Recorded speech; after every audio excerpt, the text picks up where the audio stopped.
Afternoon everyone. तो मैं ready हो चुकी हूँ और अभी हम जा रहे हैं लंच करने। लंच करके फिर हमें वो घूमने जाना होगा जो 4 जगह है। एक तो मुझे पता है फतेहपुर सिकरी, और बाकी 3 वो पता चलेगा, मैं बता दूँगी। क्या ब्लॉगर बनेगी रे तू? नॉलेज उतना अच्छा नहीं है बट स्टिल दिखाने की कोशिश करूँ। तो अभी लंच करने अच्छा मिल गया है होटल वहाँ पे जहाँ पे हम रुक रहे हैं, उसके एकदम वॉकिंग डिस्टेंस है। तो वहाँ जाके दिखाती हूँ आपको।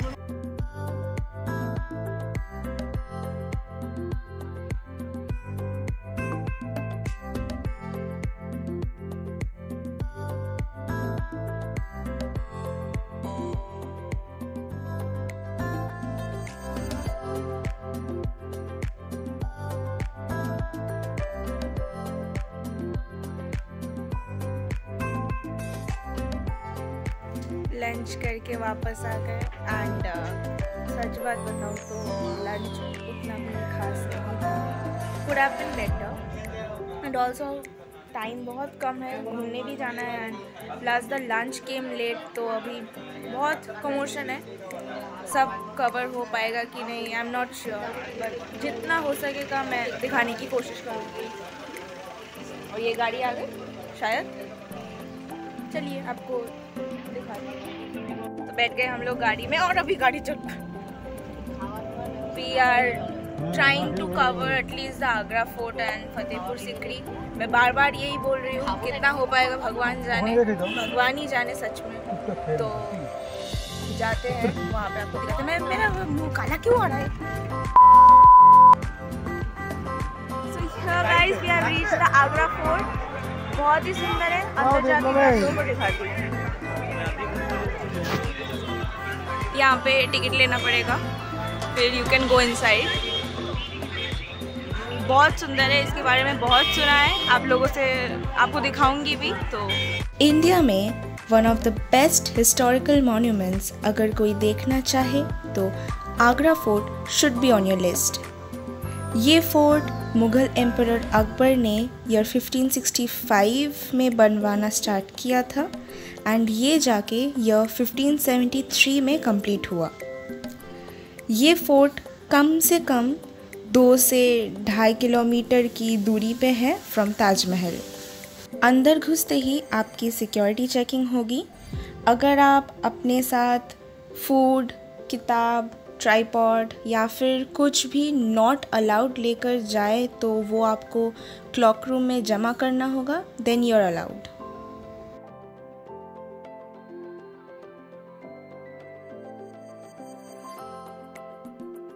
नो डाउट फोर्ट बहुत ही सुंदर है, लेकिन अगर आप टाइम लेकर एक्सप्लोर करें तो आप बहुत कुछ देख सकते हो। हमारे पास तो टाइम नहीं था, इसलिए हमें जल्दी निकलना पड़ा वहाँ से। We just returned after watching the fort and गाड़ी एंड बहुत धूप थी, देख के पता चल रहा होगा बहुत धूप है और उस वजह से हम लोग ज़्यादा घूम भी नहीं पाए अंदर। प्लस टाइम भी बहुत कम था, इसीलिए ज़्यादा कुछ देखने को नहीं मिला अंदर। अभी नेक्स्ट हम लोग कहाँ जा रहे हैं मुझे नहीं पता, पहुँच के बता रही हूँ कहाँ जा रहे हैं, बट या अभी चलते हैं हमारे नेक्स्ट डेस्टिनेशन की। हाय एवरीवन, तो पहुँच चुके हैं फतेहपुर सिकरी। बहुत लंबा टाइम लगा, मैं सो गई थी, वो मेरा बाल देख के ही पता चल रहा है। एंड अभी हम लोग अंदर जा रहे हैं, फिर मैं आपको दिखाती हूँ। हाँ लाइट आ गई, नींद आ गई थी, सॉरी। अंदर जाती हूँ और आप सब लोगों को दिखाती हूँ अंदर कैसा है। पार्किंग करने के बाद हमें गाइड ने अप्रोच किया और फिर बात करके उन्होंने बोला कि वो पूरा फतेहपुर सिकरी घुमा देंगे फॉर अ वैलिड अमाउंट। आप कुछ कंपनसेट करने की कोशिश करना अगर हो सके तो। अंदर घुसते ही आपको सामने मार्केट दिखेगा, आप चाहो तो कुछ शॉपिंग भी कर सकते हो। थोड़ा और चल के अंदर आने के बाद आपको एक बस स्पॉट तक पहुंचाएगी।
फतेहपुर सिकरी मुगल एम्परर अकबर का सेकंड कैपिटल था और उन्होंने ही ये बनवाया था।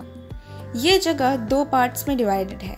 पहला राजबाड़ी जहाँ पे राजा और उनकी फैमिली रहती थी, और दूसरा गुरुबाड़ी जहाँ पे अकबर के धर्म गुरु की समाधि है। लेकिन ये फोर्ट अकबर ने बनाया क्यों? कहानी कुछ ऐसी है। अकबर का पहला कैपिटल था आगरा। आगरा फोर्ट में अकबर रहते थे अपनी 3 रानियों के साथ। तीनों बेगम अलग अलग धर्म की थी। फर्स्ट वाइफ वॉज मुस्लिम, उनका नाम था Ruqaiya Begum. Second wife was Hindu, उनका नाम था Jodhabai. She was from Rajasthan, Jaipur, Amer fort, and वो बिलोंग करती थी to a very well known Rajput family. Third wife was Christian, Mary. Hindi में उन्हें मरियम भी बोलते हैं। लेकिन दुख की बात, तीनों बेगम का कोई चाइल्ड नहीं था। अकबर बहुत सारे धार्मिक स्थान गए just to be blessed with a child. इसलिए वो ज्वाला देवी गए, वैष्णो देवी गए, बाद में गए अजमेर के ख्वाजा मोइनुद्दीन चिश्ती गरीब नवाज और जाके दुआ मांगी। ऐसा कहते हैं रात को उन्हें सपना आया कि वो फतेहपुर सिकरी तक जाए। पहाड़ के ऊपर उन्हें एक सूफी मिलेंगे, उनका नाम है शेख सलीम चिश्ती। उनसे प्रार्थना करने को बोला गया। ये देख के अकबर अजमेर से पैदल वॉक करके फतेहपुर सिकरी तक आए थे। मिलने के बाद उन्होंने अपनी ब्लेसिंग्स दी अकबर को।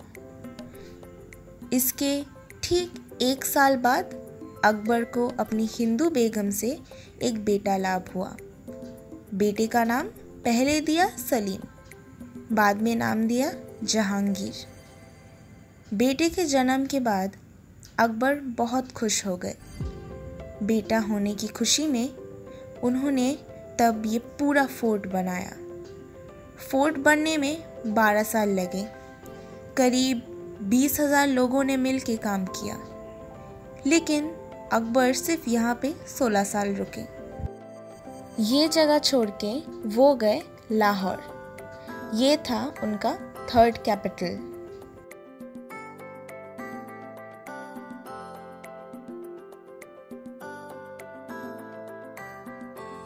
ये जगह है दीवाने आम, मतलब पब्लिक कोर्ट। ये है दरबार और चेंबर। राजा यहाँ पे बैठते थे और जनता की बात सुनकर प्रॉब्लम सॉल्व करते थे। अगर कोई गिल्टी होता था तो उसे हैंग करके नहीं बल्कि एलिफेंट के ज़रिए सज़ा देते थे। ये जो सामने आप लाल पत्थर देख रहे हैं, ये हाथी बांधने का रिंग था। हाथी यहाँ पे बंधा हुआ रहता था और जो भी गुनहगार था उसे हाथी के सामने डाल देते थे। हाथी उसको पैर से स्टम्प कर देता था। ये किया जाता था पब्लिक के सामने ताकि वो क्राइम न करे। इस जगह पे बैठ के अकबर कैबिनेट मीटिंग्स करते थे अपने 9 मिनिस्टर्स के साथ। अंदर एक पिलर है जो दीने इलाही का सिंबल है। उसमें सभी धर्मों के आर्किटेक्चर है। अकबर एकदम टॉप पे बीच में बैठते थे और 9 मिनिस्टर्स उन साइड के गेट में ऑल अराउंड बैठते थे। पहले आप ऊपर भी जा सकते थे, पर अभी ऊपर जाने का रास्ता बंद हो चुका है। जैसा कि मैंने पहले ही बोला था, इस पिलर पर डिफरेंट आर्किटेक्चर्स है। बॉटम में है मुगल आर्किटेक्चर, फिर हिंदू आर्किटेक्चर, फिर है मुस्लिम आर्किटेक्चर, नेक्स्ट चर्च के गेट जो है क्रिश्चियन आर्किटेक्चर, ये जिगजैग पैटर्न जो है ये है पर्शियन आर्किटेक्चर, और सबसे ऊपर है राजस्थानी आर्किटेक्चर। अब चलते हैं नेक्स्ट जगह पे। ये है पंचमहल और 5 स्टोरी पैलेस। इसे विंड पैलेस भी बोलते हैं। गर्मियों के टाइम राजा रानी ऊपर जाके बैठते थे ठंडी हवा खाने के लिए। हम लोगों ने पाशा दाबा गेम के बारे में तो सुना ही होगा, पर अगर मैं कहूँ सचमुच का ये गेम यहाँ ग्राउंड पर खेला जाता था विथ रियल पीपल। यहाँ 4 जगह पे ब्लॉक्स बने हुए हैं और बीच में पत्थर का सीट है। प्लेयर लोग वहाँ बैठ के डाइस फेंकते थे, पर इन ब्लॉक्स में कुछ और नहीं बल्कि सर्वेंट लोगों को डिफरेंट कपड़े पहनाकर खड़े करते थे।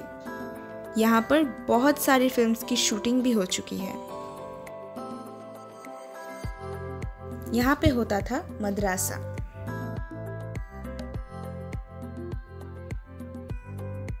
यहाँ पे बीचों बीच जो पत्थर का सीट आप देख रहे हैं, वहाँ पे द ग्रेट तानसेन जी बैठ के गाना गाते थे।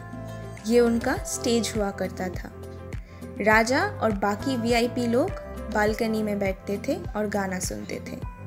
लेकिन उस ज़माने में आवाज़ लाउड करने के लिए लाउड स्पीकर तो था नहीं, तो वो क्या करते थे, पूरा तालाब का पानी टॉप तक फिल करते थे। इससे क्या होता था, आवाज़ इको होती थी जो एज अ लाउड स्पीकर काम करती थी और सब सुन पाते थे। ये जो यहाँ पे पिलर्स हैं, everything is made up of stone. कोई लकड़ी का इस्तेमाल नहीं किया गया है। सब कुछ हैंडमेड स्टोन के ऊपर कार्विंग करके बनाया गया है। ये है ग्लास पैलेस, क्योंकि इसके अंदर जो ब्लॉक्स बनाए हुए हैं, तब के ज़माने में इनमें कलरफुल मिरर्स लगाए हुए थे। जब लाइट के लिए कैंडल जलाते थे तब उसका रिफ्लेक्शन पड़ता था मिरर्स पे, और बेशक वो बहुत सुंदर लगता था। यहाँ पे चांदी का दरवाज़ा था, बट वो सब ब्रिटिश यहाँ से ले गए। ये था अकबर की पहली बेगम का स्नान घर, पर स्नान घर उनके बेडरूम से बड़ा क्यों है? Because of the special Turkish bath. रानियों को बाहर जाना अलाउड नहीं था, तो वो शॉपिंग कर सके इसके लिए बाज़ार खुद अंदर आता था, जिसे हम जानते हैं एज मीना बाज़ार। वो पीछे जो पेड़ है उस जगह पे पहले होता था मीना बाज़ार। ये अकबर की क्रिश्चियन रानी का मकान है। इसका नाम था सुनहरा मकान। सामने है नॉनवेज किचन अकबर की मुस्लिम और क्रिश्चियन बेगम के लिए। बट जोधाबाई थी मलिकाए हिंदुस्तान, इसलिए उन्हें सबसे बड़ा घर बना के दिया, क्योंकि she belong from a royal family of Rajasthan, and वहाँ के रॉयल फैमिलीज हवेली प्रेफर करते थे रहने के लिए। जोधाबाई का किचन भी सबसे बड़ा था, and it was pure vegetarian kitchen. इस पे डिफरेंट राजस्थानी झुमकों का डिज़ाइन भी कार्व किया गया है।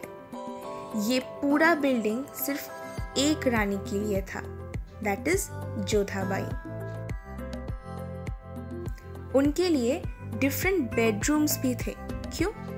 क्योंकि समर के वक्त नॉर्थ से हवा आती थी, तो वो गर्मियों के टाइम यहाँ पे रहती थी।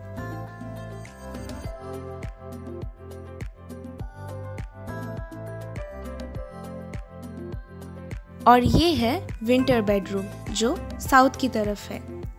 विंटर के टाइम साउथ के साइड से धूप आती थी, तो वो रूम गर्म हो जाता था।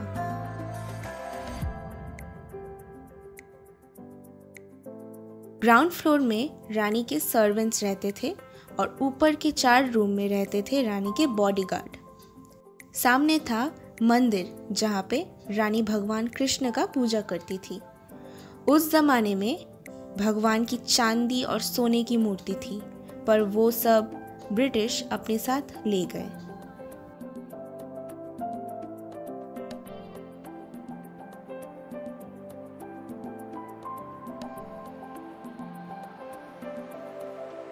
अब चलिए चलते हैं गुरुबारी की ओर। ये था शाही दरवाज़ा। यहाँ से सिर्फ शाही परिवार ही एंट्री करता था।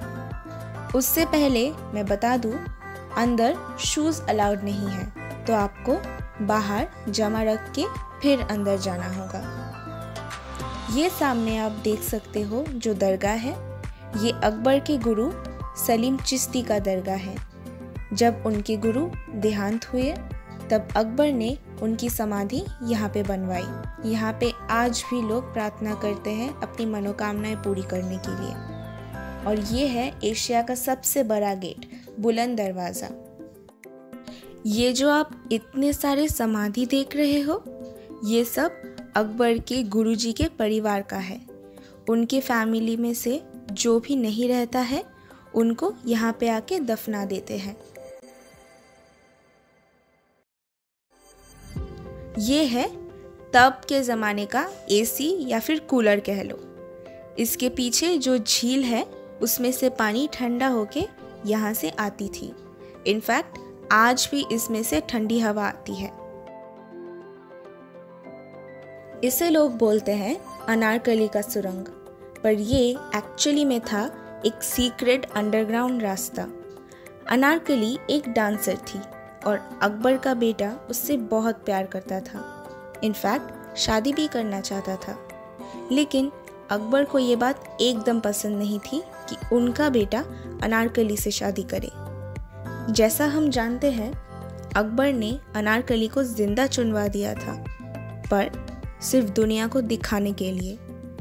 असल में अनारकली को इस रास्ते के जरिए शहंशाह अकबर ने भगा दिया था। ये रास्ता अब बहुत साल से बंद है। इसके बाद मैंने कुछ फोटोज़ लिए और अब वक्त था रिटर्न करने का।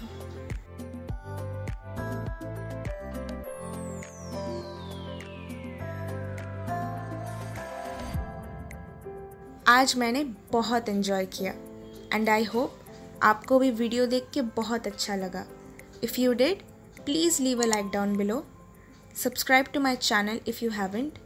मिलती हूँ आप लोगों से नेक्स्ट वीडियो में। Till then, bye bye.